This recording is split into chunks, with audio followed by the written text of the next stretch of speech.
कौवा और मैना की कहानी, एक सच्ची कहानी। नमस्कार दोस्तों, एक बार फिर से आपके अपने चैनल ज्ञान टुडे टीवी पर आपका हार्दिक स्वागत है। दोस्तों, एक बार की बात है, एक गांव में जाड़े का मौसम था। देर शाम सूरज ढल रहा था, आसमान नारंगी कलर का था। वहीं गांव के किनारे में एक घना जंगल था। जंगल में हरे भरे खूबसूरत फल वाले अनेकों वृक्ष थे।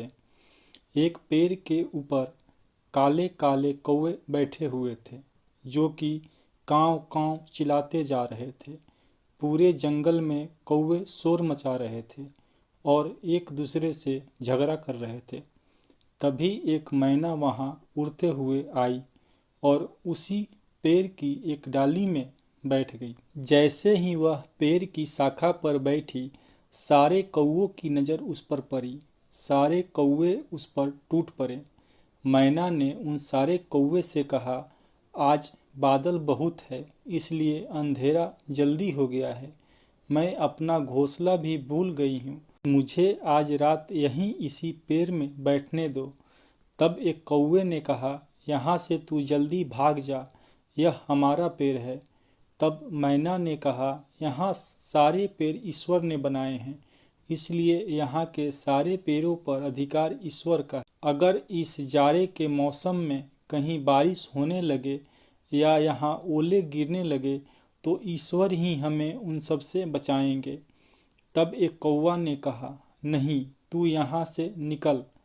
तब मैना ने उदास होकर कहा, मैं तुम लोगों की छोटी बहन समान हूँ, मुझे यहाँ रहने दो।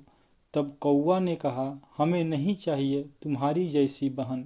तू बहुत ज़्यादा ही ईश्वर का नाम लेती है, तो तू ईश्वर के भरोसे यहाँ से चले ही क्यों नहीं जाती। अगर तू यहाँ से नहीं जाएगी तो हम सब मिलकर तुम्हें मार देंगे। तब सारे कौवे मिलकर उस पर झपट पड़े। वह डर के मारे वहाँ से उड़ गई।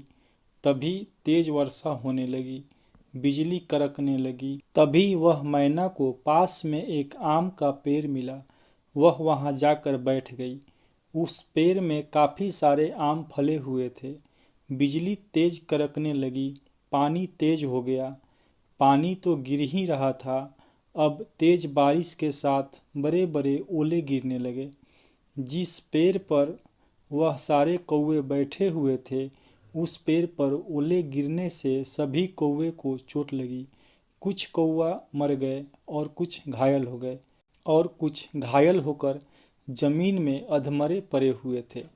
लेकिन वहीं मैना, जो ईश्वर पर विश्वास रखती थी, उसके साथ ऐसा कुछ नहीं हुआ।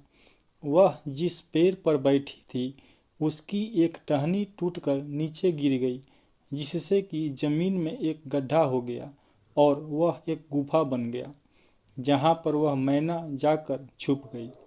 अगले दिन की सुबह हुई। मैना ने सबसे पहले उठकर भगवान को प्रणाम किया और वह वहाँ से उड़ गई। घायल कौवे ने मैना को उड़ते हुए देखकर उससे पूछा, मैना बहन, तुम कहाँ थी? इतने ओले गिरे, तुम्हें कुछ नहीं हुआ? तब मैना ने कहा, मैं आम के पेड़ पर अकेली बैठी रही और भगवान से प्रार्थना करती रही, उन्होंने ही मुझे बचाया। तो दोस्तों, हमें इस कहानी से यह सीख मिलती है कि मुसीबत में, विपत्ति में जो भी ईश्वर पर विश्वास रखता है, ईश्वर उसकी रक्षा अवश्य करता है और उसे सारी परेशानियों से मुक्त करता है। दोस्तों, हमें उम्मीद है कि यह कहानी आपको ज़रूर पसंद आई होगी। प्लीज़ लाइक, सब्सक्राइब और शेयर ज़रूर करें। अगर आप हमारे चैनल को सब्सक्राइब अभी तक नहीं किए हैं तो सब्सक्राइब जरूर करें। धन्यवाद।